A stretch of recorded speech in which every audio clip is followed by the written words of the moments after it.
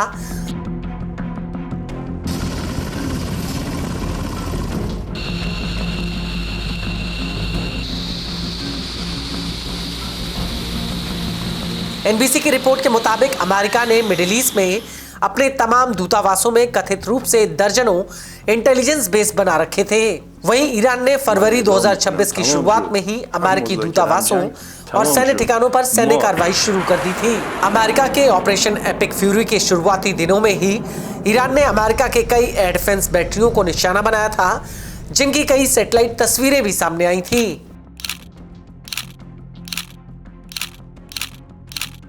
आपको बता दें कि ईरान ने जॉर्डन में अमेरिका के ANTPY-2 रेडार सिस्टम और कतर में अमेरिका के ANFPS-12 phased array radar system ध्वस्त कर दिया था।